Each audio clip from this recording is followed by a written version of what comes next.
The Wild Project.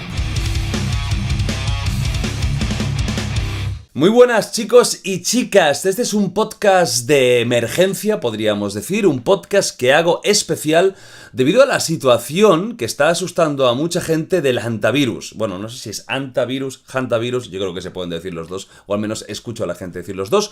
Un brote de un virus que ha surgido en un barco de lujo, en un crucero que está llegando a España, pero que puede afectar al final a mucha más gente, ¿no? Estamos hablando de Europa e incluso, pues ya veríamos si va más allá. Y para hablar de todo esto desde el conocimiento, desde la razón, no desde el alarmismo, el amarillismo o el intentar buscar clics mintiendo descaradamente, traigo hoy una autoridad total y absoluta en la materia, el catedrático inmunólogo Alfredo Corell, que nos explicará exactamente qué está sucediendo y qué es lo que puede pasar en las próximas horas. Así que comenzamos con este podcast de emergencia y esperemos que al terminarlo estemos todos un poquito más tranquilos. Pues bueno, Alfredo, muchas gracias por tu presencia en unos días tan locos mediáticamente. ¿Qué tal? ¿Cómo estás? Hola Jordi, pues gracias por invitarme. ¿Y cómo estoy? Pues estoy como en un déjà vu, y además te diría que incluso peor en algunos aspectos de lo que pasó hace ahora ya 6 años durante el COVID-19. Así que estoy muy cansado, pero estoy. Bueno, que ya es mucho hoy en día estar simplemente. Vamos a hacer pues este podcast un poco vamos a decir, de emergencia o improvisado en el sentido de que, claro, esto es algo que ha acelerado en horas, podríamos decir, ¿no? Y que ahora mismo está ocupando portadas ya en todo el mundo. Y yo quiero, pues de alguna forma, traer a alguien que dentro de esta marabunta de desinformación que también existe, pues nos traiga qué está sucediendo realmente. Yo quiero empezar por el principio, por lo básico, ¿no? Antivirus. Porque mucha gente no había escuchado nunca esta palabra y de repente es una de las más escuchadas en todo el mundo. Ahora es la más buscada, seguramente. Claro. ¿Qué es el antivirus? O sea, yendo a lo básico, a lo inicial, ¿no? ¿Qué es Pues mira, virus? el antivirus es un virus. Uh-huh. Fíjate, en ese sentido es muy parecido al del COVID, es de material. Comenzamos bien. No, en el sentido de su material genético, que es de RNA y está envuelto, es un virus de RNA envuelto. Los virus empezaré diciendo que no se pueden reproducir por sí mismos. Siempre tienen que meterse dentro de alguna célula de su huésped, en este caso, el caso de los hantavirus, su huésped habitual son los roedores que además decimos que son de cola larga, ratas y ratones silvestres de cola larga. Y se tienen que meter en las células, ¿en qué células se meten? En las que son, digamos, las que recubren el epitelio respiratorio, pero sobre todo las que recubren, digamos, el borde de los vasos sanguíneos, ¿no? Las que construyen el vaso sanguíneo, esas son donde este virus infecta. Y casi todos los virus necesitan infectar una célula y usan su maquinaria para reproducirse, porque ellos por sí mismos no pueden hacerlo, ¿no? Entonces, los antivirus se calcula que se empezaron a conocer. Empezamos a ser conscientes de ellos, porque probablemente existían de antes, en la guerra de Corea, a mitad del siglo XX. Y hacia los años 70 es cuando se empiezan ya a catalogar y a ubicar. La infección por antivirus, como te decías, de roedores, pero empezaron a conocerse porque se vio que pasaban al hombre. ¿Cómo pasaban? Pues hay varias maneras posibles. Lo más probable es que se queden en heces, en orina, en saliva de estos animalitos. Y si hay un almacén en tu casa, en un comercio donde se han quedado esas heces, tú al barrer el polvo para limpiar, organizas un aerosol seco, o sea, no hay humedad en el ambiente. Al barrer se hace un aerosol y inhalas ese polvito que estás barriendo en parte y ahí te pillas el virus. Esa parece ser que es la vía de contagio más habitual, aunque también está documentado que en algunas ocasiones estos roedores han podido arañar o morder a una persona en un domicilio y producir la enfermedad. ¿Qué enfermedad producen? Pues arranca todo como una gripe.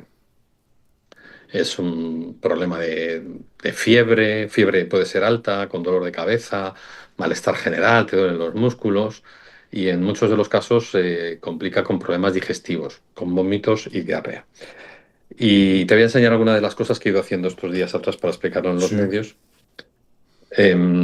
Los primeros que se conocieron son los que aparecieron en Corea y luego en Europa. Y en Europa, decir, pero también para que la gente se quede bastante tranquila, que que en la zona mediterránea son muy, muy, muy infrecuentes. En España, digamos, el caso más sonado lo habéis tenido en Cataluña, creo que fue en el año 18, y era una infección importada desde la zona de Nepal. Es decir, que ni siquiera fue un contagio local en España. Entonces, ese cuadro que aparece como una gripe inicialmente, en el caso de los virus iniciales, los primeros que se conocieron, que fueron en Asia y en Europa, evoluciona a un cuadro que llamamos de fiebre hemorrágica. Sigue la fiebre elevada, hay mucha hemorragia, puede haber pérdida de sangre, incluso las plaquetas, se pueden perder plaquetas en estos pacientes y se colapsan los riñones. Es el fallo final, digamos, de las personas que van a lo peor posible, es que les fallan los riñones. Estos virus euroasiáticos tienen muy poquita mortalidad. El más habitual, que es el que se llama Pumala, tiene una mortalidad de menos del 1%, que significa que si infecta a 100 personas, superan la enfermedad 99 o más. Es decir, que tiene una mortalidad muy bajita. Pero hay otras estirpes que se han encontrado en Europa posteriormente que pueden tener una mortalidad mayor, pueden llegar al 15% de los infectados. Y estos virus en la zona europea se están sobre todo concentrados en dos países, en Alemania y en Finlandia, en zonas boscosas donde viven estos ratitas, roedores, de Finlandia y de Alemania. Posteriormente, ya a finales del siglo, hacia el 93, 96, se describen varios casos de brotes en América del mismo tipo de virus, porque decir hantavirus no es decir un virus, es decir una familia de muchos virus. Y en los de América, incluso hay uno en Norteamérica muy curioso porque se le llamó el virus sin nombre. ¿Cuál es la diferencia fundamental de los virus americanos con respecto a los europeos? Pues que su evolución es distinta. En vez de evolucionar ese cuadro de hemorragia y problema renal, evolucionan a un cuadro de problema respiratorio y cardiovascular.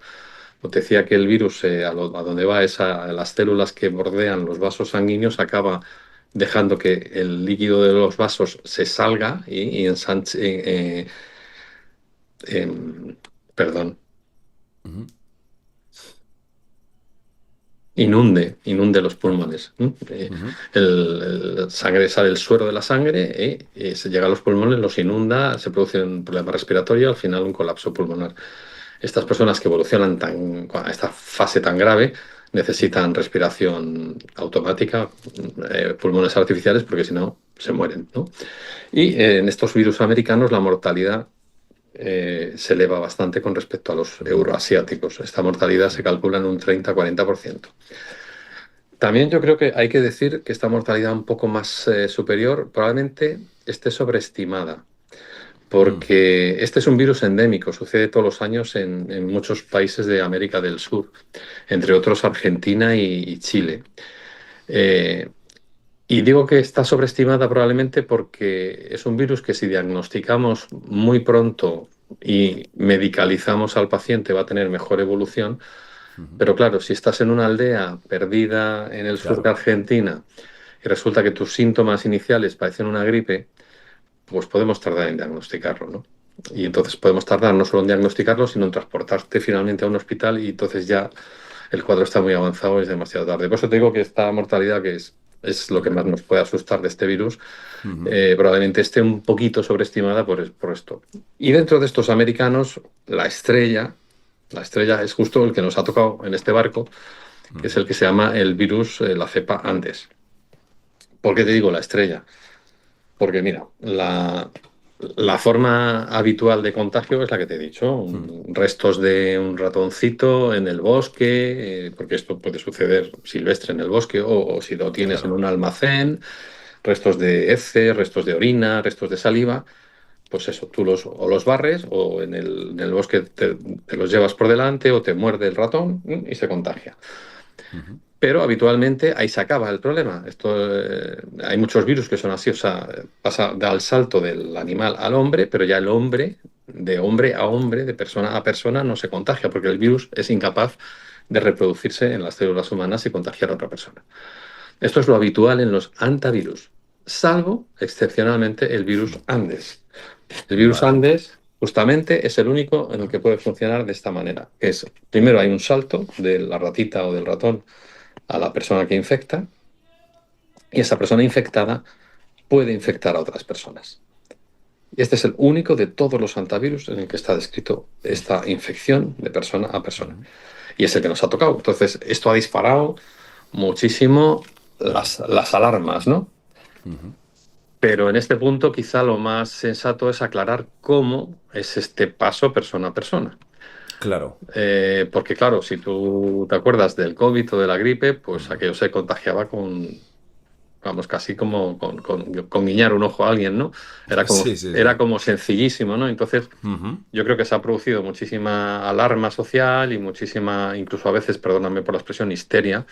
Se nos ha ido de las manos los nervios por eso, por pensar que estamos en una nueva pandemia tipo COVID. Y bueno, luego hablaremos del tema pandemia, epidemia, si Sí, quieres. Pero bueno, de entrada, sin duda. lo más directo, ¿cómo se puede contagiar? Pues mira, yo he estado revisando las situaciones en las que se contagió el virus este Andes en Argentina y las he resumido como en seis. Las Ok. adapté al barco, porque lógicamente el brote se estaba produciendo en el barco, pero las podemos llevar a la vida cotidiana. Primera situación es Oye, que qué maravilla, por cierto, con todos los gráficos y todo. Esto es otro nivel, ¿eh? Eso- pues mira, es que Graf- en la pandemia, Jordi, sí que me dejaron, algunas de las televisiones me dejaron desarrollar gráficas, porque yo empecé a trabajar no sé si tú me viste, pero yo empecé a trabajar con elementos tridimensionales tipo todo del universo Star Wars. Entonces el virus del COVID era Darth Vader y los anticuerpos, que son las mejores herramientas que tenemos en el cuerpo frente a este virus o cualquier otro, eran los Jedi, ¿no? Entonces, y Yoda era las células que son las que coordinan todo el sistema inmunitario. Ajá. O sea, lo hice todo como metafórico, comparándolo Claro. con Star Wars, pero sí que en alguna tele, en algún momento, me dijeron que por qué no usaba pizarras de cristal con unos rotuladores que pintan en cristal que son maravillosos y combiné las maquetas tridimensionales con las pizarras Sí. de cristal y me enamoré de los rotuladores de cristal y de hecho tengo una colección de rotuladores de cristal Fíjate. fantásticos. Pero claro, no es lo mismo dibujarlo tú que ahora que hay herramientas de IA que me Claro. ayudan con lo que yo le digo que me lo diseñe y en cuestión de minutos tengo los Claro. dibujos hechos con bastante precisión diciéndole lo que yo quiero que ponga en el dibujo, claro. Sí, sí. No, no, está fantástico, oye, es súper entendible. Todo el mundo, la gente más joven que esté viendo esto, que también está un poco perdida, o incluso la gente más mayor, que también puede estar muy, muy asustada, oye, esto va fantástico para comprenderlo en un segundo.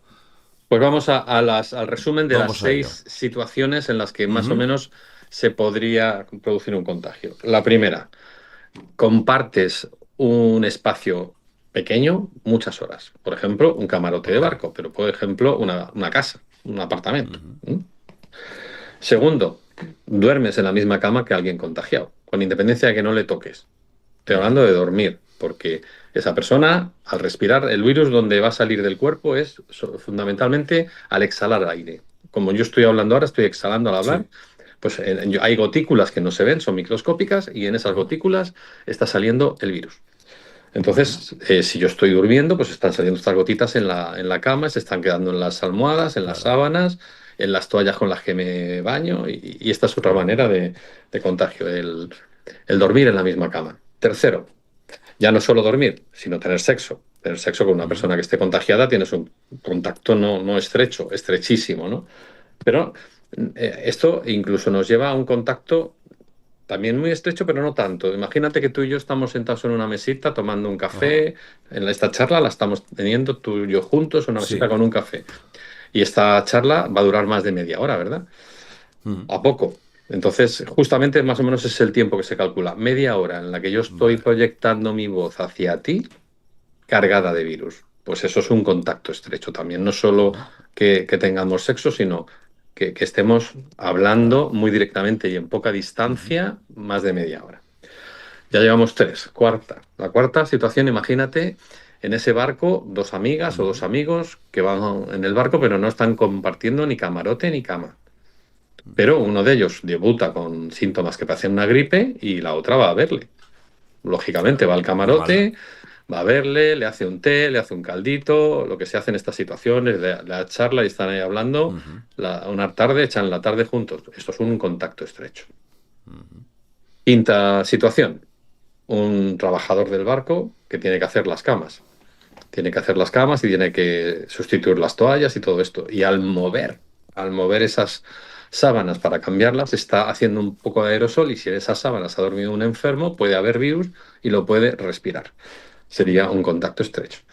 Y la sexta opción que he puesto aquí, que ya sabemos además que ha ocurrido, que ha ocurrido en el barco, es que un personal sanitario, ya sea un médico, sea una enfermera, atiende a uno de los enfermos y esto es un contacto estrecho ya por sí mismo, porque le va a explorar, le va a tocar, le va a lo mejor a pinchar algo, le va a sacar sangre, están interaccionando muy estrechamente, pero además, aunque el profesional sanitario igual se protege con guantes inicialmente, porque es normal que en estas exploraciones, y si pincha y tal, se proteja con guantes, pero igual, si la persona está con un cuadro gripal, pues no acomete la prudencia en un barco de ponerse una mascarilla, porque no está en una situación de pensar que se le va a producir una infección de estas características, ¿no?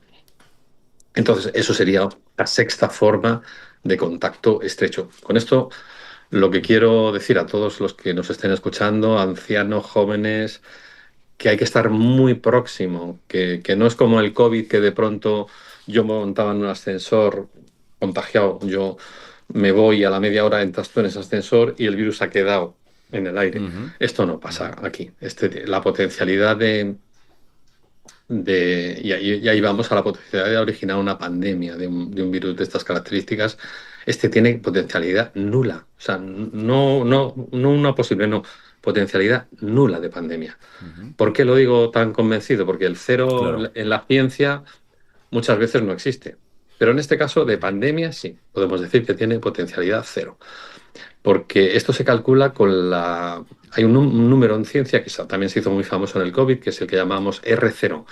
Y R0 es el número reproductivo básico. Y todo esto que suena tan raro, ¿qué es? Pues en el lenguaje patológico es muy sencillo. Si yo estoy contagiado, ¿a cuántas personas de mi entorno puedo contagiar? ¿Vale? La enfermedad más contagiosa que se conoce en la historia hasta el momento es el sarampión. De modo que una persona con sarampión puede contagiar en su entorno a entre 18 y 20 personas. ¿Vale? Ese es el R0 del sarampión. El COVID.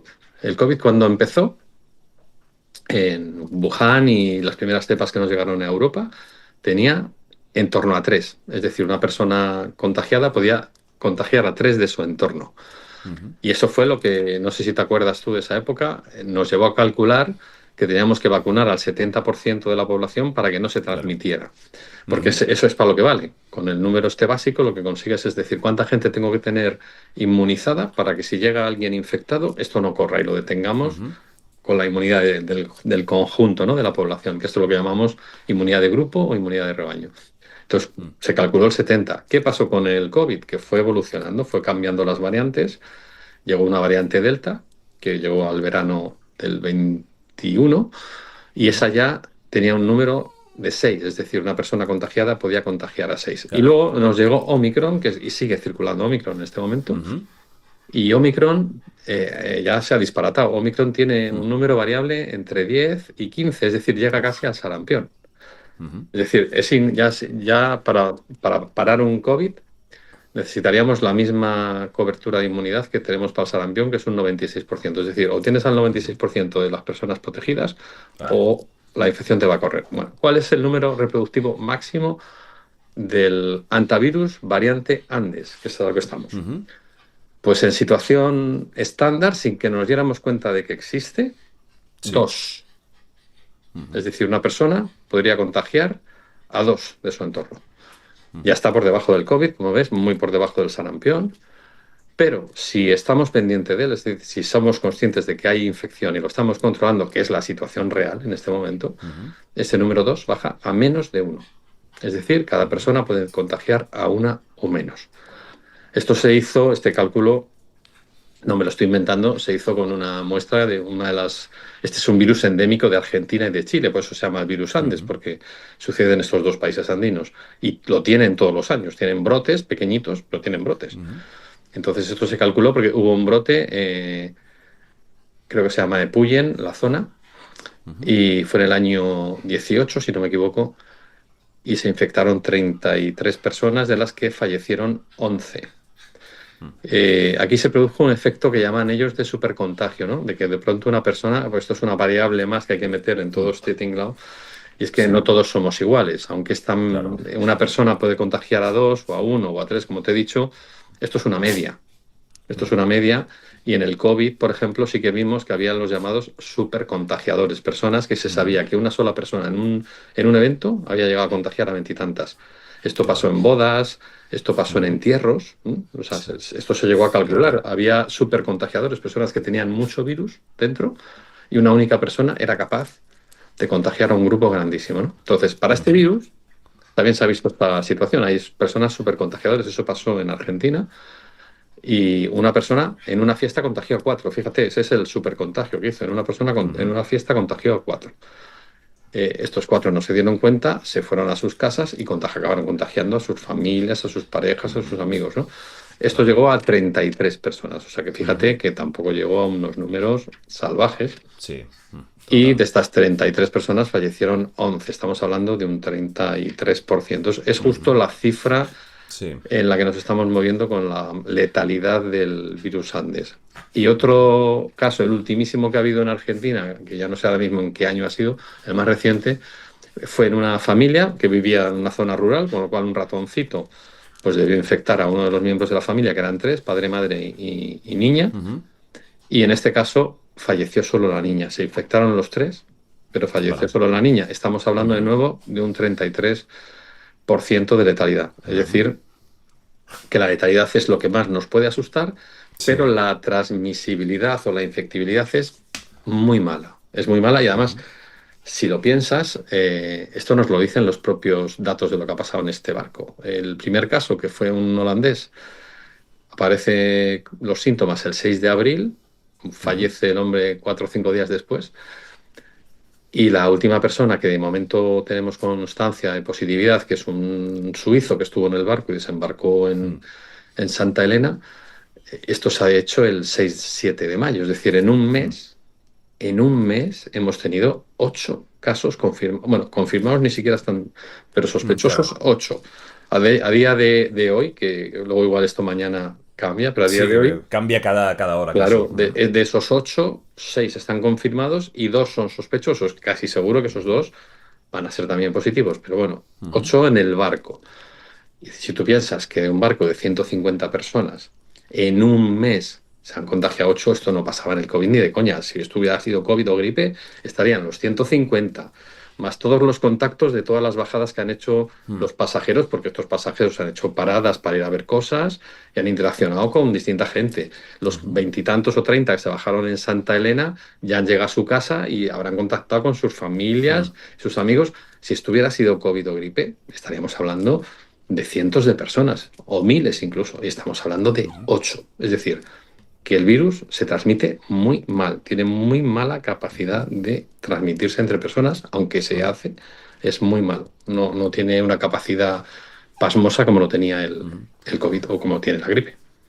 Porque este virus, una vez entra en tu cuerpo, primero, siempre o casi siempre, vamos a decir, se activa, o las propias defensas del cuerpo lo puede matar antes de que haya síntomas y ya no se reproduce. Y 2, ¿cuánto tiempo de incubación tiene? Es decir, ¿cuánto tiempo pasa desde que una persona se encuentra fantásticamente bien hasta que se empieza a encontrar mal? Porque he escuchado varias semanas, ¿no? Entonces no sé si esto es así, si es un poco exagerado. Me cuentes un poquito. Sí, mira, la primera parte, que además es mi terreno, ¿no? El terreno de la inmunología. Todos los virus pasan unos días de incubación que son variables. Pero en esos días de incubación, hasta que, digamos, dan la cara, tenemos herramientas del sistema inmunitario que se pueden ir haciendo cargo de cosas. Ese tiempo de incubación, desde que nos infectamos, desde que estamos con la persona infectada hasta que salen los síntomas, varía entre más o menos 2 semanas, que es lo habitual, pero puede alargarse a veces hasta 6. Ese es el gran problema, que el periodo de incubación puede alargarse hasta 6, con lo cual todas las personas que todavía están en el barco, más los 30 que bajaron en su momento en Santa Elena, si han estado en contacto con alguno de los 8 infectados, pues todavía podrían estar en fase de incubación. Por eso hay que maximizar la vigilancia de cualquier persona que haya sido contacto. Porque si lo hacemos, En el momento que tenga síntomas, pues se le trata, ¿no? Y los síntomas inicialmente son muy tontos. Es un síntoma que parece una gripe, te repito. De hecho, esto nos puede llevar a uno de los hipotéticos contactos, que fue la azafata. No sé si ha habido una de la mujer, a ver, en el transcurso de la infección hay un primer Sí. holandés, su mujer debuta, fíjate, su mujer debuta 2 semanas y media después que el marido. Esto me hace pensar, o a mí por lo menos, que probablemente el foco de la infección no esté en el barco, porque si hubiera estado en el barco probablemente todos hubieran ido con el Claro. mismo ritmo, ¿no? Pero aquí el varón es anterior, y anterior, bastante anterior. Entonces, esto hace pensar que el varón es quizá la primera persona de este brote. Esto se le llama el paciente cero, pero esto lo tienen que confirmar los epidemiólogos cuando hagan todo el estudio. Y es muy probable que este varón hubiera cogido la infección en Argentina, que es donde es endémico este virus y donde hay roedores que transmiten el virus Andes y hay todos los años brotes. Es decir, esto en Argentina, un antivirus por el virus Andes no les parece Raro. una locura porque lo tienen Claro. todos los años, tienen algún brote.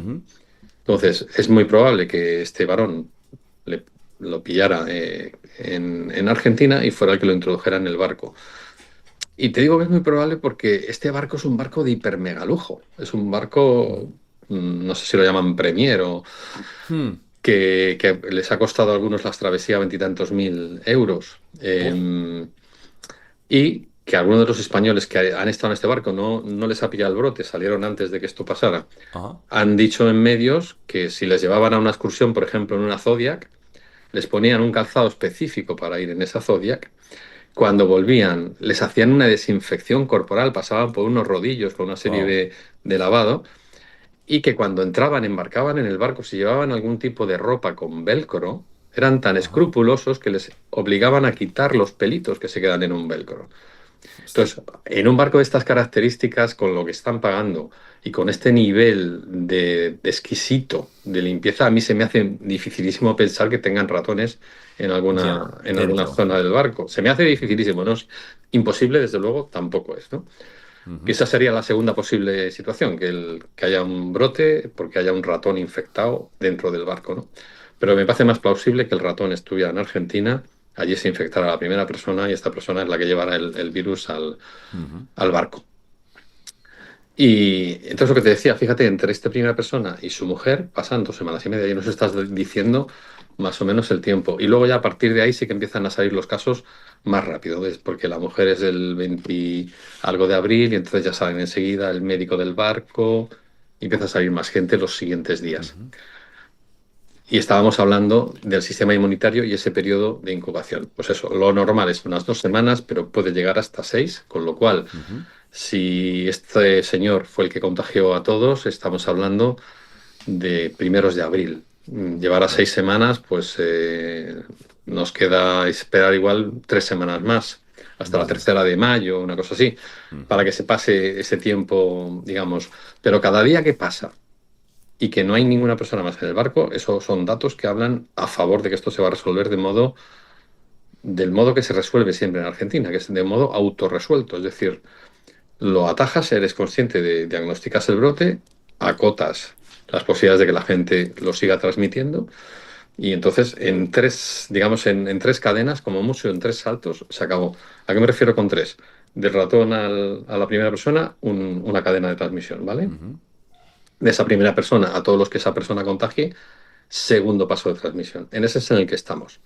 Esa persona, como mínimo, contagia a su mujer, muy probablemente al médico que le exploró y probablemente al resto de los pasajeros que están allí. Esa sería la segunda. Tercera sería que alguno de estos 8 hubieran contagiado a Claro. otra persona. Ese caso hubiera sido el de la azafata. ¿Qué pasa con la azafata? La señora holandesa se monta en el avión donde se llevan el cadáver de su marido para ir a Holanda de vuelta. Y está tan malita, tan malita, tan malita, que los propios miembros de la tripulación dicen, usted no puede estar en condiciones de volar. Pero claro, esta azafata habla con ella, probablemente la ayude a ponerle el cinturón, probablemente la ayude a quitárselo, probablemente la levante y la saque del avión, es decir, está interaccionando con ella. La gente me decía, eso no es un contacto, está hecho en el tiempo. Digo, no fue muy largo, no fueron 30 minutos de conversación, efectivamente, pero si esta señora tenía mucho virus y le habla directamente a la azafata, pues la puede estar contagiando. Yo estoy seguro que la azafata no llevaba mascarilla.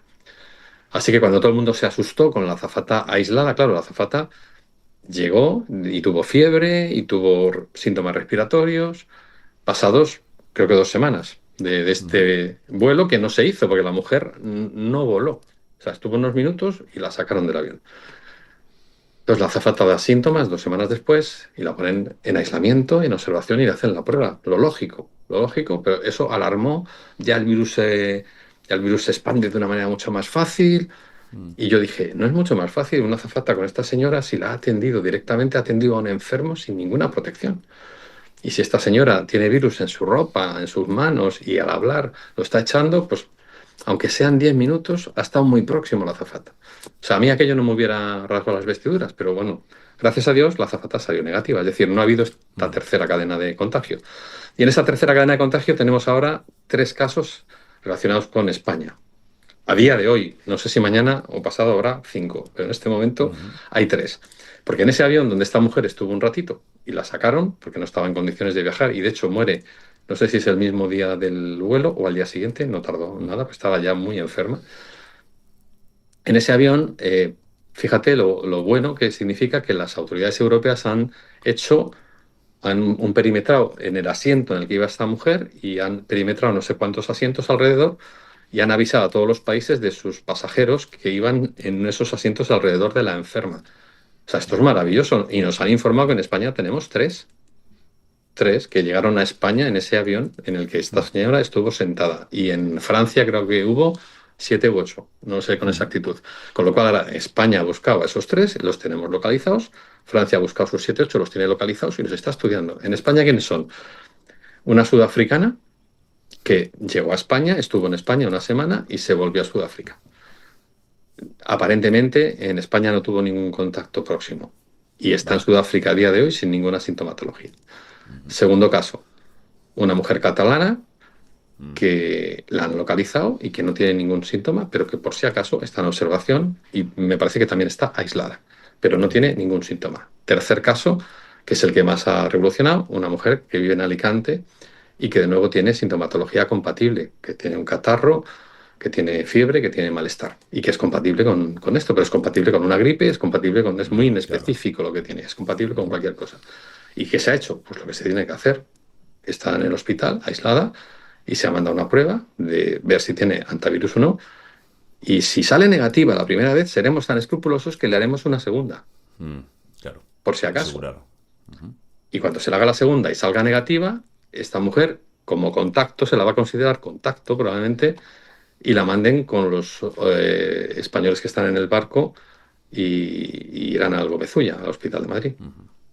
Y si diera positivo, ahí la tienen que meter en una de las camas que tenemos de alta protección de aislamiento que tenemos en España, creo que son 16 en total. Pero bueno, yo lo que espero, dadas las circunstancias de que esta señora estaba sentada 2 asientos por detrás de la enferma, no tuvo contacto con la enferma directo ninguno, y dado que la azafata, que sí que tuvo un contacto mucho más directo con la enferma, no ha tenido nada, yo lo que espero sinceramente es que esta señora, aunque la tenemos en observación, sea negativa. ¿Me puedo equivocar, Jordi? Sí. Pero lo que espero, lo razonable, es que esta señora sea negativa. Cuando el virus está incubando, ¿se transmite persona a persona o en ese momento no? En general, no. Se va a transmitir sobre todo cuando tenemos síntomas. Y eso es lo que llaman la fase prodrómica. Inicialmente, porque esto es también diferente del coronavirus, porque el coronavirus es una persona completamente asintomática, es decir, tenía virus dentro, pero no tenía ninguna sintomatología, podía contagiar. Y aquí aparentemente no.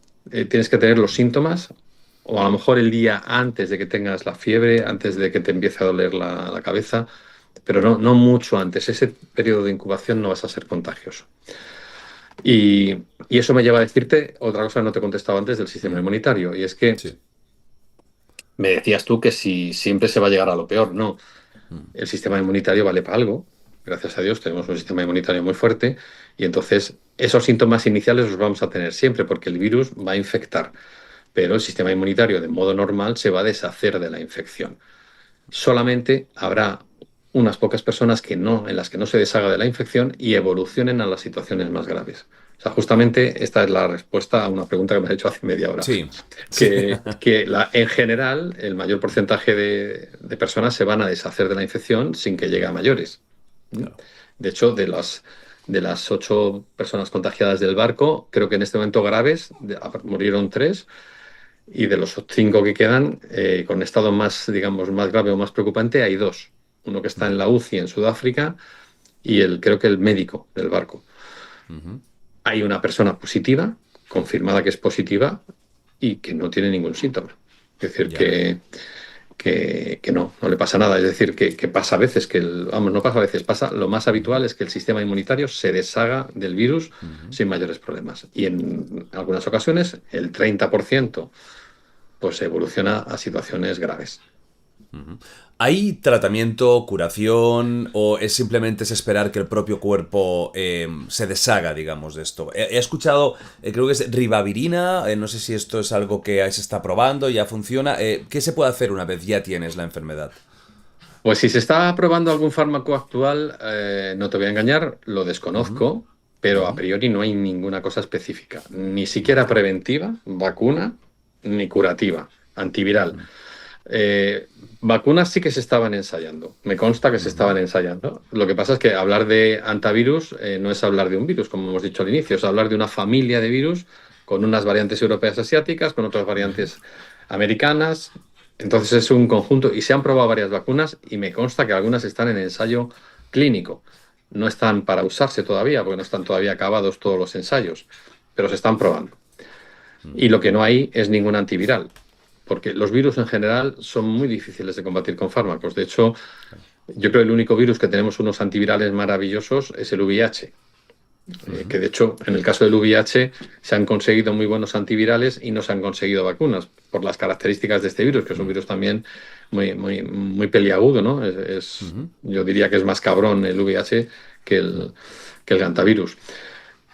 En este caso no hay antivirales y te pongo otro ejemplo, el COVID. Sí. En el COVID sí que se desarrollaron sobre la marcha corriendo, se probaron algunos que ya se conocían y resultaron realmente muy poco eficaces, y se fabricó uno que sí que fue eficaz, que son unos anticuerpos, que se llaman anticuerpos monoclonales, que son balas específicas para bloquear ese virus. ¿Qué es lo que pasó con el COVID? Pues que como el COVID siguió evolucionando y mutando, ese fármaco se había fabricado, dejó de ser eficaz.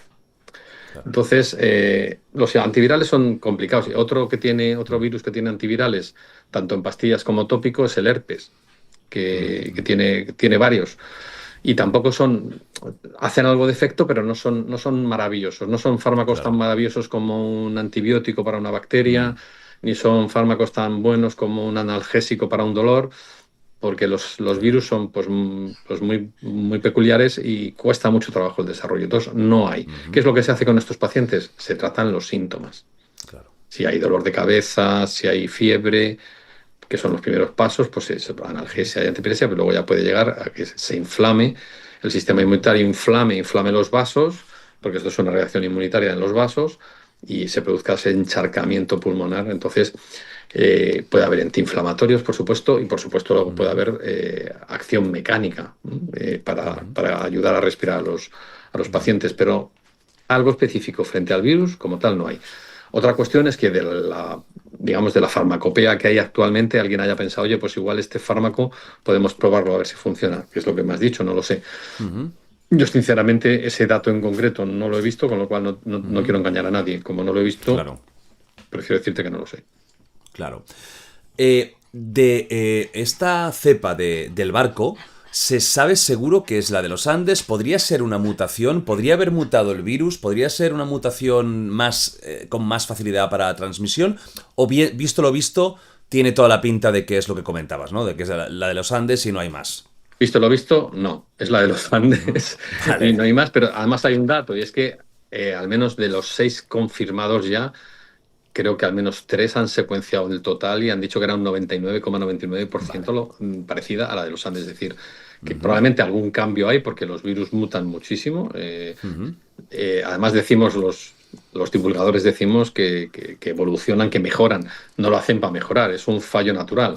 Es decir, Claro. los virus dentro de nuestras células se reproducen como si se fotocopiaran, ¿no? Como si hicieran copias de Ujú. sí mismos. Yo digo a veces una fotocopiadora no te sale bien, te salía con rayitas, ¿no? Bueno, Claro. pues esas malas fotocopias, pues resulta que a veces son más sutiles, más agresivas que el Ujú. original, ¿no? Y eso es lo que pasa con las mutaciones de los virus, que al duplicarse dentro de mis células, por error, porque es por error, hay mutaciones y esas mutaciones a veces les hacen mejores, les dan una estrategia mejor. Entonces, claro, esto siempre es el miedo. En cualquier Ujú. infección siempre es el miedo que haya Claro. una mutación que haga que el virus sea más infectivo, que sea más letal. Tenemos que vivir con esa duda, pero también hay una Ujú. cuestión importante a saber.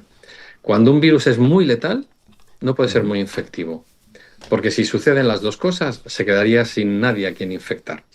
O sea, Claro. si es muy letal y muy infectivo, y entonces infecta a mucha gente y mata, al final pierde capacidad, se queda sin huéspedes a los que infectar.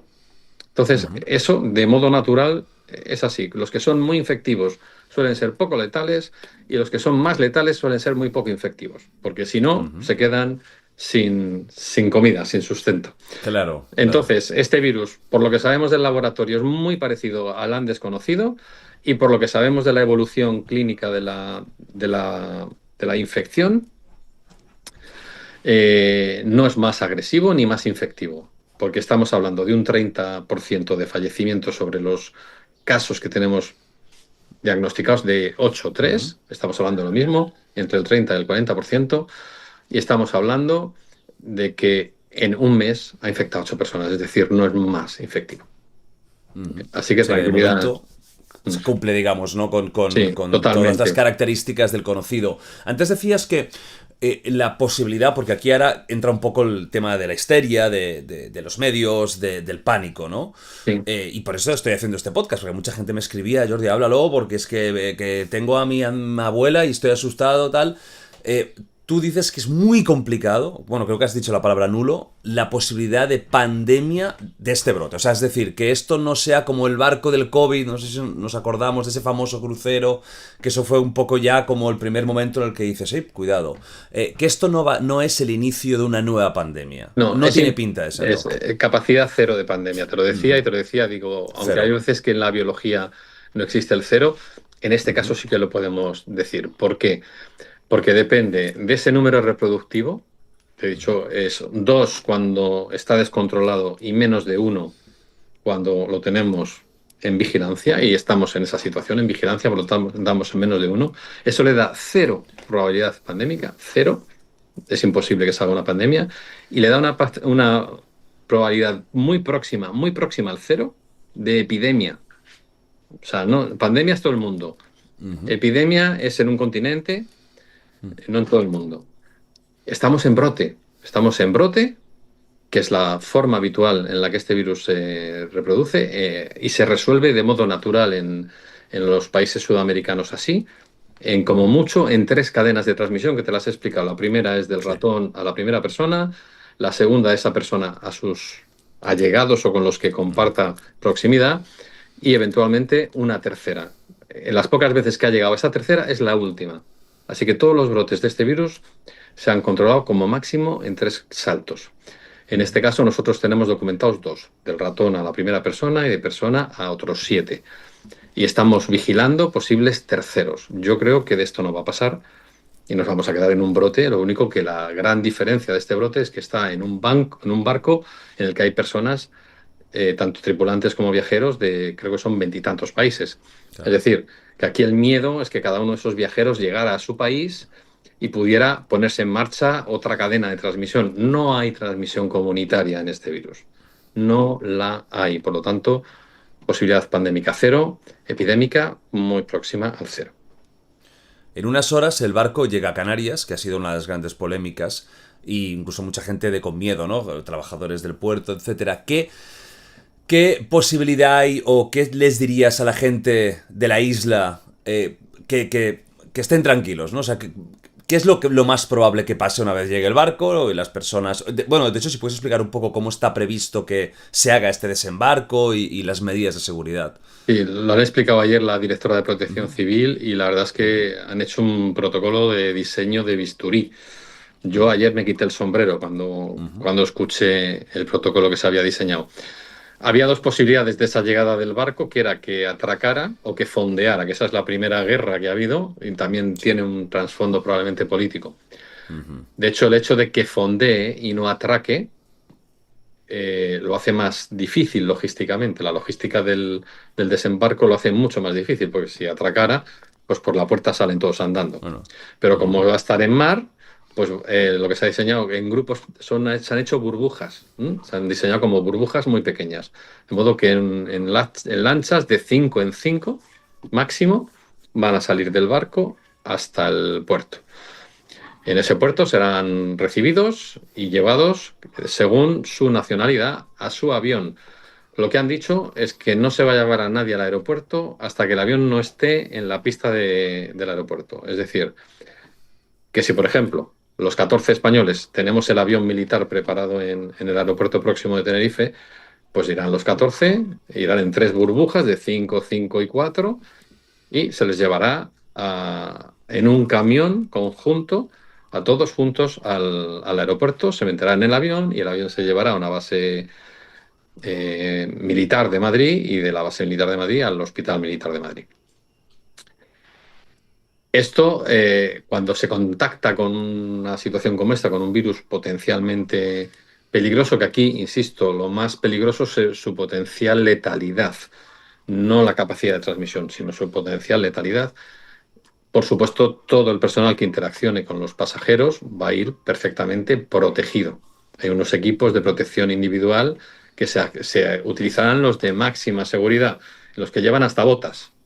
Llevan botas, llevan un mono, llevan guantes, que dependiendo del tipo de guantes pueden ser hasta dobles.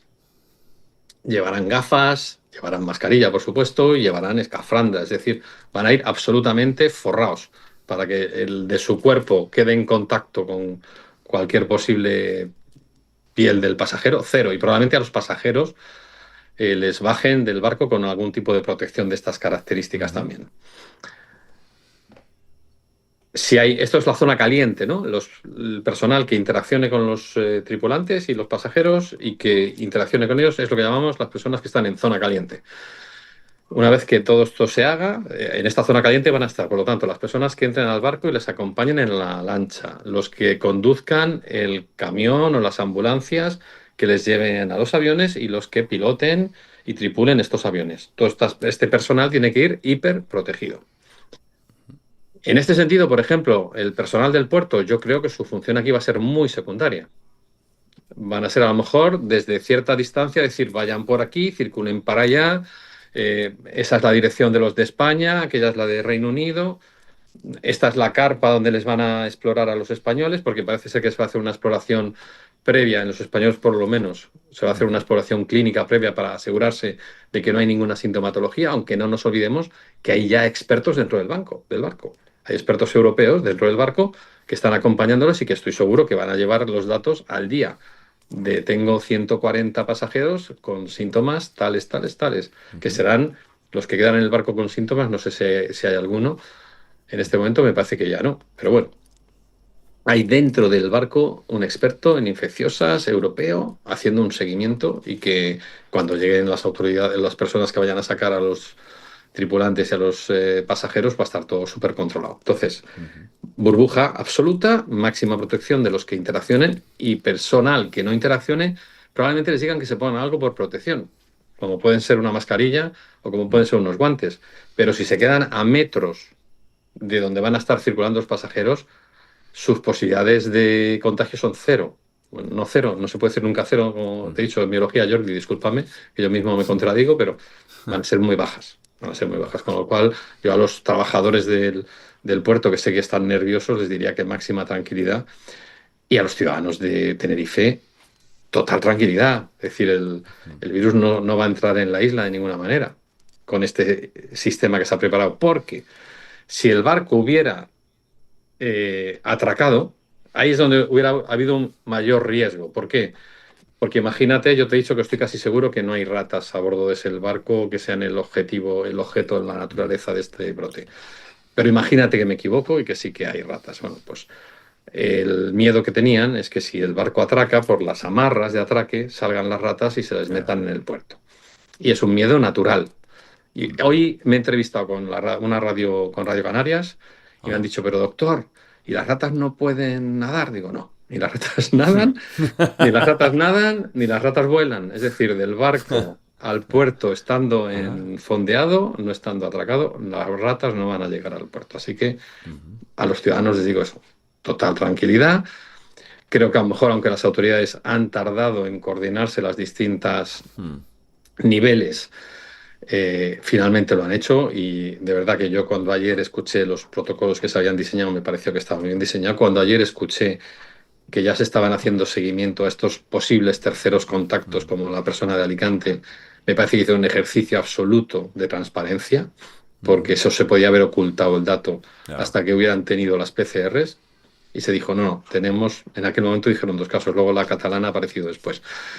Entonces yo creo que ahora sí que están las cosas muy transparentes, mucho más coordinadas, y que los canarios, de verdad, entiendo la desazón, porque es que lo del COVID no se nos va de la cabeza, Jordi, y yo creo que nos hemos quedado todos a nivel individual y social muy tocados desde entonces, y de una manera o de otra, y algunos más, otros menos. Entonces yo entiendo, el miedo es libre, pero yo creo que esto no tiene nada que ver, o sea, biológicamente no tiene nada que ver. Y al menos hemos aprendido, y esta organización de ayer de cómo se va a hacer todo este trasiego me parece perfecta. Y además, a las 14 personas españolas se les ha propuesto voluntariamente que se aíslen en el Comezulla los días que no sabemos cuántos van a ser más, porque aquí todo va a depender de lo que se considere el día cero. Claro. El día en el que se inicia todo, o el día de la última posible contagio. Y esto, más que incluso que en manos del gobierno de España, va a estar en manos de 2 también autoridades, que son la OMS, la Organización Mundial de la Salud, que no nos olvidemos que está aquí también coordinada, y la autoridad europea, que es la ECDC, que es el control de enfermedades de Europa. Entonces, ese control de enfermedades de Europa, OMS y autoridades sanitarias españolas son las que finalmente, de modo probablemente tripartito, decidan cuál es el tiempo adecuado para que las personas que han estado en contacto queden aislados, y digamos, pues si en estos 20 días, 15 días, 10 días, los que decidan, no hay ningún síntoma, se acabó el problema, se les da ya por resueltos y resuelto el brote. Entonces, ese dato yo no sé si lo han dicho, esta mañana no lo habían dicho, pero supongo que en cuanto lleguen a puerto les dirán cuántos días se tienen que quedar en aislamiento en el Comezulla. Y tenemos una salvaguarda legal, es que si alguno de ellos no quisiera de modo voluntario hacerlo, se le podría obligar aplicando una legislación que tenemos vigente, porque estamos en una situación de salud pública, de una emergencia de salud pública. Y claro, esto nos lleva a decir, ¿pero entonces es emergencia? Sí, porque es un virus que mata al 30-40% de los infectados. Entonces tenemos que asegurarnos que no hay ningún infectado más. Y para asegurarnos 100%, tiene que pasar el periodo de incubación máximo. Así que esto es una medida de máxima precaución, pero no de que sea grave la situación. O sea que tú harías sí o sí una cuarentena, incluso en los que no tienen ningún síntoma, se encuentran fantásticamente bien. Tú harías que se pasen Sí. la cuarentena. Les ha tocado y es lo que hay, ¿no? Sí, un aislamiento sí. A ver, aquí tenemos la suerte que tenemos un hospital súper equipado, que es el Gomezulla, porque esto ya se diseñó para el ébola, y también a esta zona se les llevó, creo que, a un caso de COVID. Ha habido más que se han utilizado esta planta, ¿no? Pero es una planta que además no van a ir ahí. Hay camas de ultraprotección para las personas infectadas, pero es que no van a estar ahí. Inicialmente Claro. van a estar aislados, y supongo que los que les atiendan, los sanitarios que les atiendan, van a estar súper protegidos.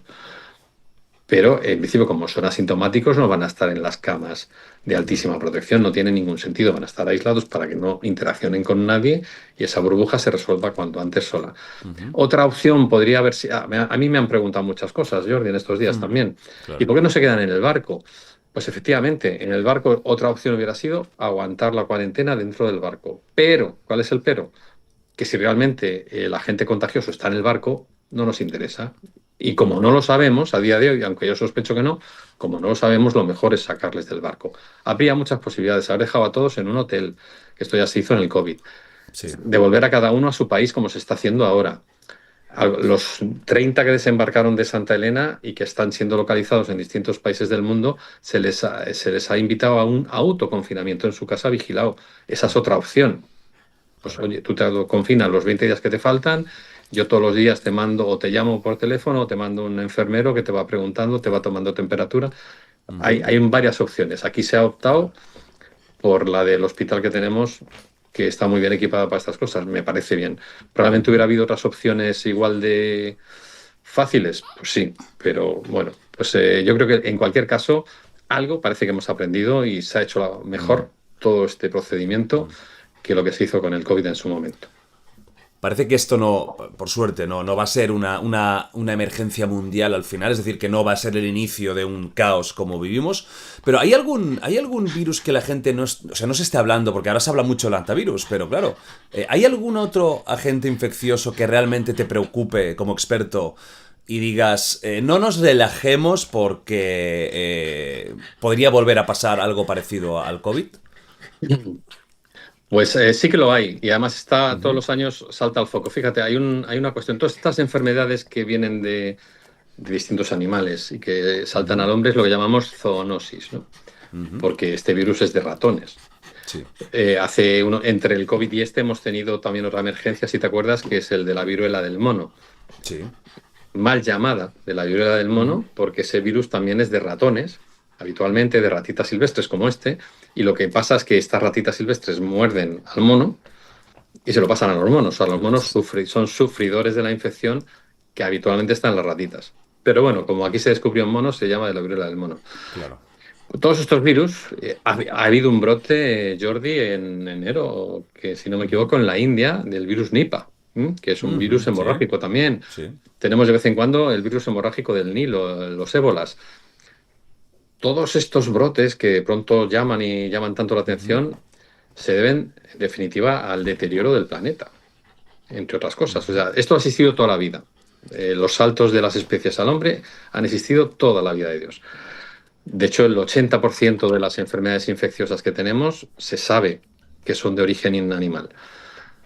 Pero lo que está pasando últimamente es que esto se está acelerando y se está acelerando pues, por la deforestación que está habiendo en muchas regiones del planeta, por un consumo exagerado a veces de carnes que llevan a Ujú. deforestaciones, ¿no? Y Ujú. esto es lo que llamamos el One Health, ¿no? Estamos cuidando nuestra salud. Hay veces que cuidamos la salud veterinaria, hay veces que no, Sí. la de los animales que comemos o que criamos para comer, pero hay veces que no se cuida tampoco. Pero es que no es ni nuestra salud ni la de los animales, es la salud del planeta lo que hay que cuidar. Y este es el Claro, concepto One Health que yo creo que tiene que acabar calando no solo en los ciudadanos, sino en los políticos.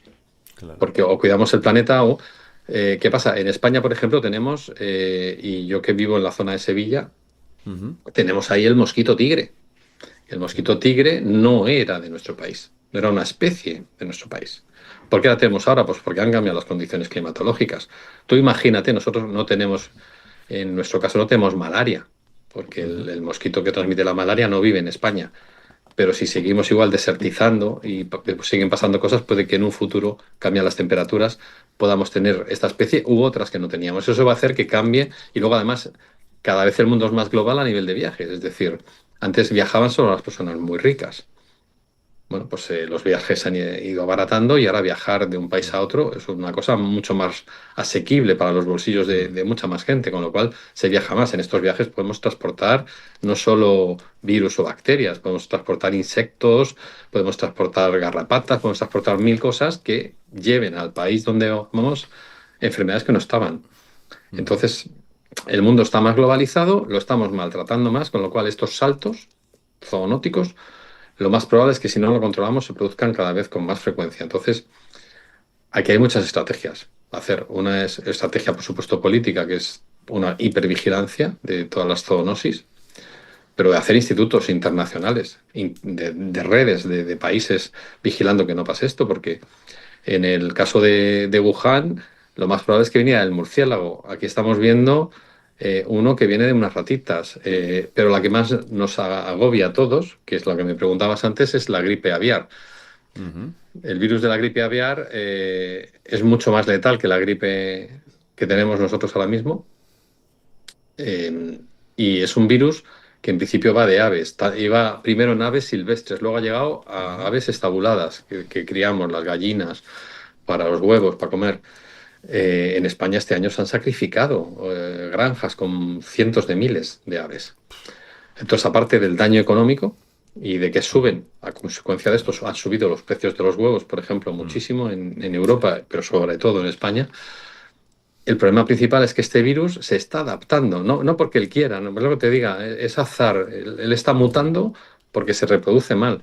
Pero en estas adaptaciones ya ha infectado a mamíferos, ha infectado a focas, a leones marinos, ha infectado a hurones, ha infectado a distintos mamíferos. ¿Se han infectado personas? Sí, pero pasa lo mismo. De pronto te infectas a partir de un hurón o te infectas a partir de excrementos de ave, pero tú no se lo pasas a nadie. ¿Y qué pasa cuando llegue un subtipo como el Andes del hantavirus? Un subtipo de este virus de la gripe que de pronto, por una mutación de estas al azar, resulta que se pueda transmitir persona a persona. Es un virus súper mortal. Pues aquí, por ejemplo, sí que nos estamos adelantando y se están preparando vacunas por si se llegara eventualmente esa situación. Pero esto hay que estar vigilando continuamente porque, ya te digo, este virus muta muchísimo, cada año nos da disgustos de granjas, de distintas especies de mamíferos en las que además se transmite entre ellos, con lo cual hay que estar muy vigilante, hay que estar muy vigilante. Eso por un lado, por la parte de las autoridades políticas sanitarias, y luego por parte de las personas, yo creo que también hay que cuidarse un poquito más. Hay que tomar conciencia de este mundo global, de cuidar el planeta, ¿no? Y hay que cuidarse un poquito más y estar más preparado para confrontar enfermedades. Cuidar tu sistema inmunitario, en definitiva, que son hábitos muy básicos, muy básicos, que si te los cuento te pueden parecer tonterías y dices, Alfredo, qué chorrada me estás contando. Pero está evidenciado, está contrastado que con una serie de hábitos básicos nuestras defensas funcionan muchísimo mejor. Y aquí voy a hacer... Claro, dale, por favor, que estamos ya sé que tienes que irte a comer, míralo. Inmunidad en forma. Aquí voy a hacer publicidad de mi libro. Este libro lo saqué el año pasado, en junio. Ajá. Estamos en la tercera edición, está funcionando muy Buenísimo. bien. Y justamente lo escribo a raíz de la pandemia. La editorial me pide que haga un libro de COVID. Y yo dije, mira, estamos todos del COVID hasta los pelos.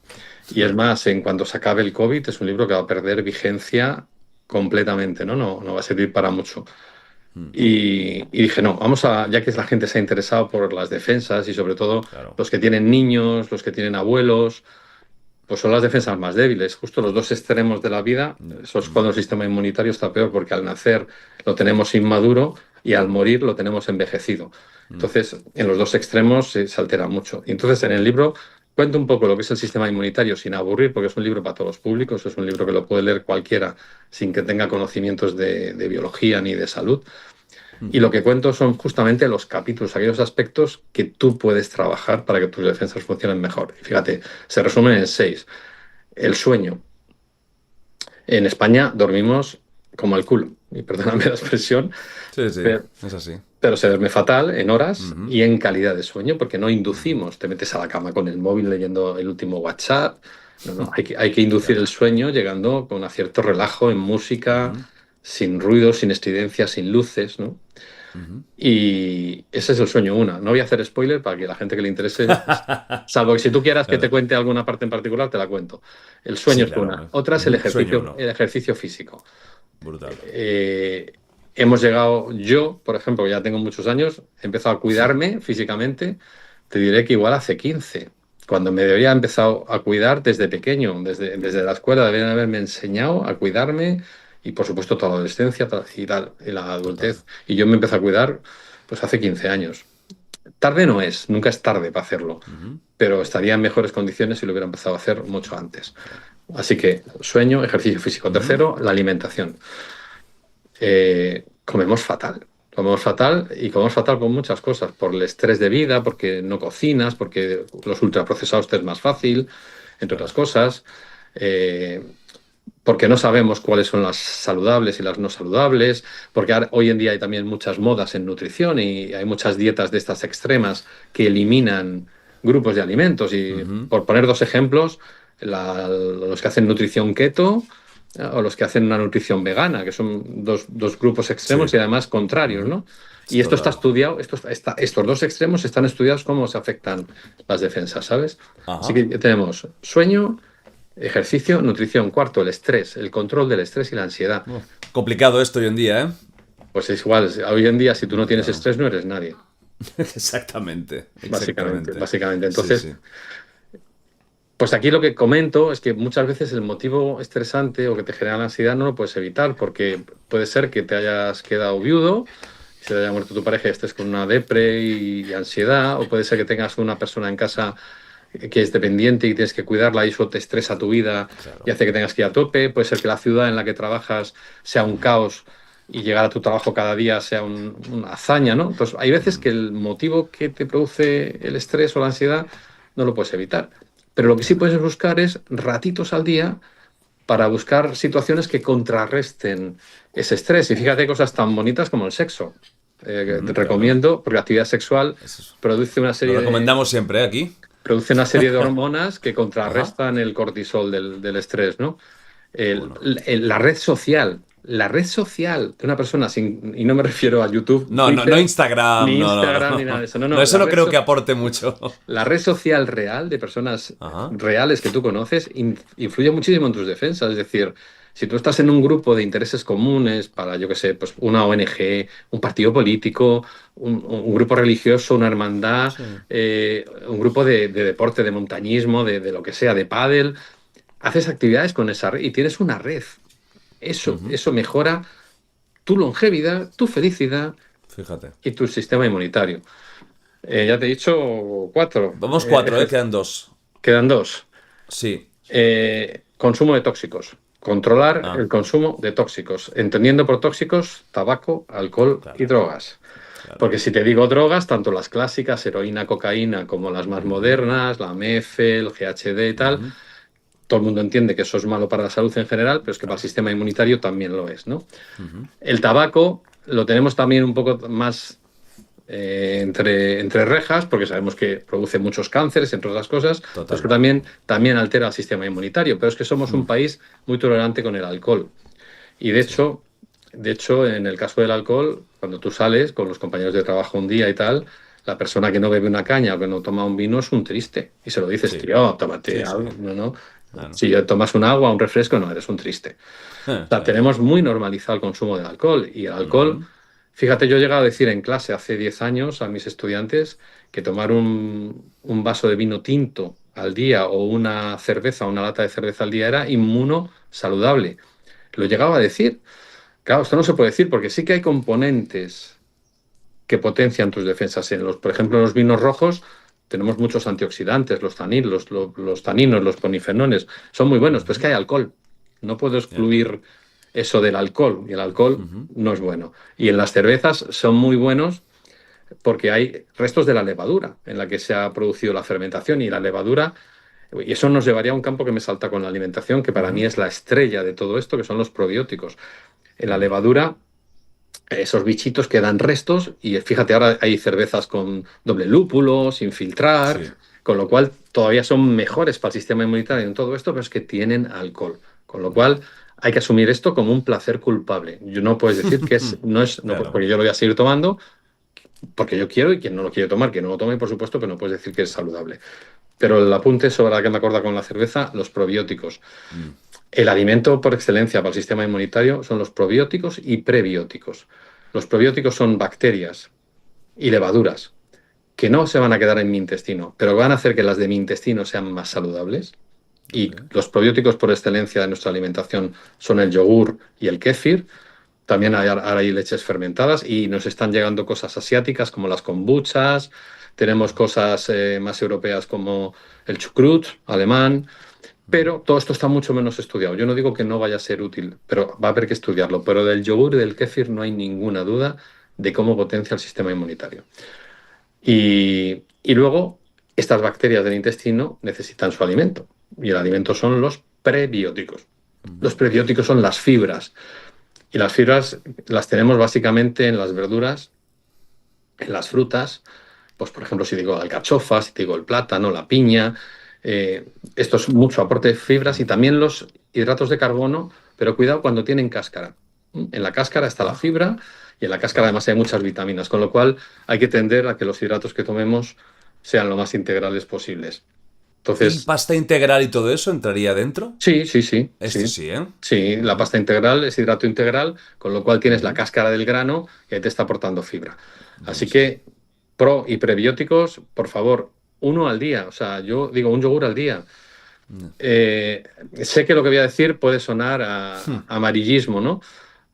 Desde hace muchos años hubo un inmunólogo que se llama Ilian Mechnikov y que ganó el premio Nobel al inicio del siglo XX. Este señor, que descubrió una muy buena parte del sistema inmunitario, ya dijo en aquella época, que cuando supiéramos preparar bien el yogur y dar al yogur desde niños en dosis suficientes, conseguiríamos duplicar la expectativa de vida. Esto lo dijo un inmunólogo premio Nobel, no lo dice Alfredo Corel, lo dijo un inmunólogo premio Hmm. Nobel. Desde entonces, y él tenía 70 años, con lo cual estaba diciendo de duplicar, ¿no? Fíjate. Hombre, se pasó, se le fue un poco, Sí, un poco sí, ¿eh? Un se poco. pasó un poco Un poco clickbait, ¿eh? se pasó un poco de frenada, ¿no? Pero sí que ha habido estudios a lo largo de la historia que han asociado el consumo del yogur con la longevidad.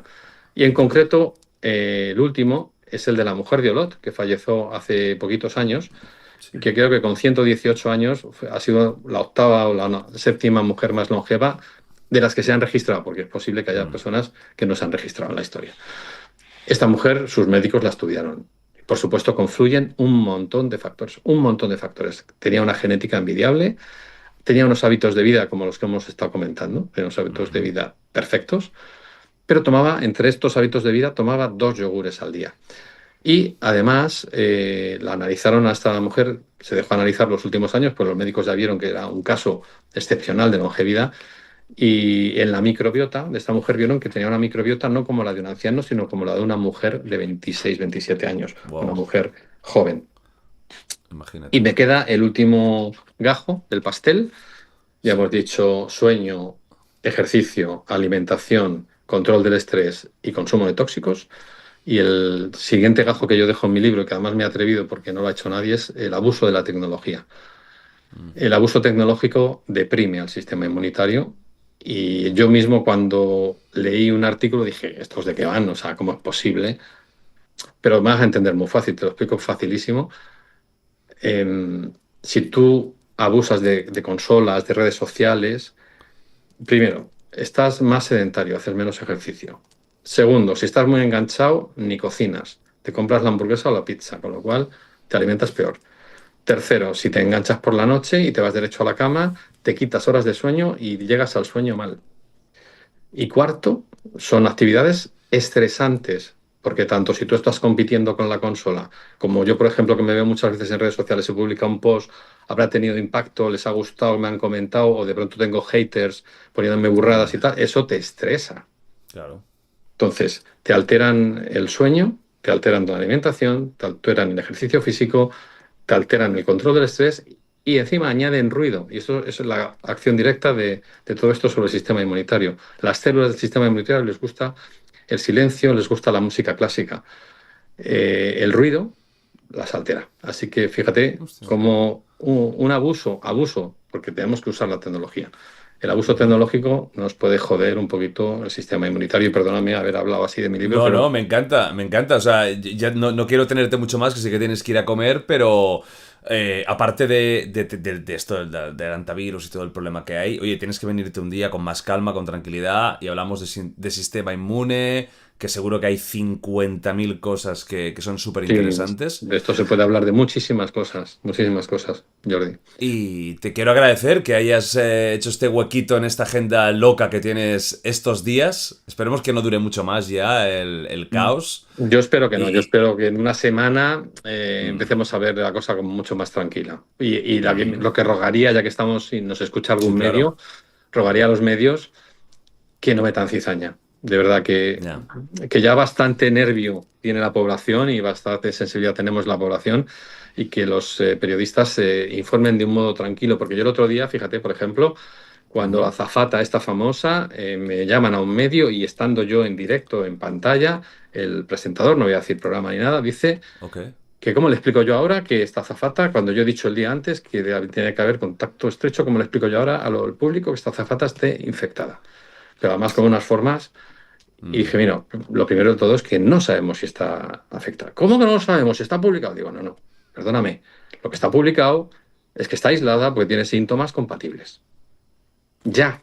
No, yo lo he leído. Digo, pues si lo has leído, lo que creo que has leído mal. O si lo has leído de verdad, esa publicación es errónea. Yo acabo de consultar las publicaciones holandesas y lo que dicen es que es una mujer con síntomas compatibles y que la están estudiando y, por supuesto, la han aislado. Pues, es que la han ingresado. No, la han ingresado no, la han aislado. Entonces, fíjate cómo cambia la cosa según la cuentes, ¿no? Claro. Entonces, Claro. no le he escrito para decirle qué piensas ahora que sabemos que es negativa, ¿no? Porque me quiso Ya. confrontar ahí como diciendo, ¿usted se ha equivocado ayer? No, me he podido equivocar, por supuesto, y cuando me equivoqué lo asumiré. Pero esta mujer no está contagiada, está aislada y además hice un cuadro que no te he enseñado porque ya no tiene sentido para explicar cuál era el contacto estrecho de esta mujer que podía explicar que se hubiera contagiado. Lo hice, que lógicamente hoy está, es que fíjate, lo que haces un día, al día siguiente ya no Tal y vale, como porque va. es todo Total. súper cambiante, Jordi. Total. Entonces, lo que pido es calma y, por supuesto, a los políticos una mejor coordinación en una situación de crisis, Ya. que no la utilicen para tirarse los trastos ni para pegarse, porque lo que hay que hacer es trabajar en conjunto para resolverla lo mejor posible cuanto antes, además. No Así quiero que, despedir mucho, ¿eh? Porque ya lo ¿tú vimos con crees? el COVID, como una pandemia mundial que al final nos afectaba a todos, ricos, pobres, cualquier raza, cualquier ideología, da igual cómo utilizaron algo tan mortal para política, porque al final se politizó todo, se politiza todo, todo se lleva a la emoción, a la política. Y mira, hay cosas que son objetivas. Y una enfermedad es una enfermedad que afecta a cualquier ser humano, sea como sea, da igual lo que piense dentro. Pero bueno, ojalá te hagan caso y los políticos den la talla y no utilicen cosas así para llevárselo a su terreno político Es muy lamentable, así que yo les es pido muy que no lo lamentable. hagan, sí, por favor. Bueno, Pues bueno, te dejo ya que seguramente no creo que sea la última vez hoy que hablas del tema, no, pero bueno, búscate unas me horas quedan esta tarde de tranquilidad. otras cuatro Buf, conexiones, pero no van a ser ni de esta tranquilidad ni de esta calidad tampoco. bueno, Ya te muchas lo adelanto. gracias. Gracias a ti, Jordi. Un Pues abrazo. nada, ya tenéis su libro, que seguro que es una maravilla, y nos vemos en una próxima ocasión en persona y hablamos de muchos temas que seguro que son súper interesantes y que nos pueden ayudar a tener una vida más saludable, ¿de acuerdo? Claro que sí, estaré encantado, Jordi. Un abrazo. Mil gracias, que vaya muy bien todo. Chao, Hasta buenas. luego. Hasta luego.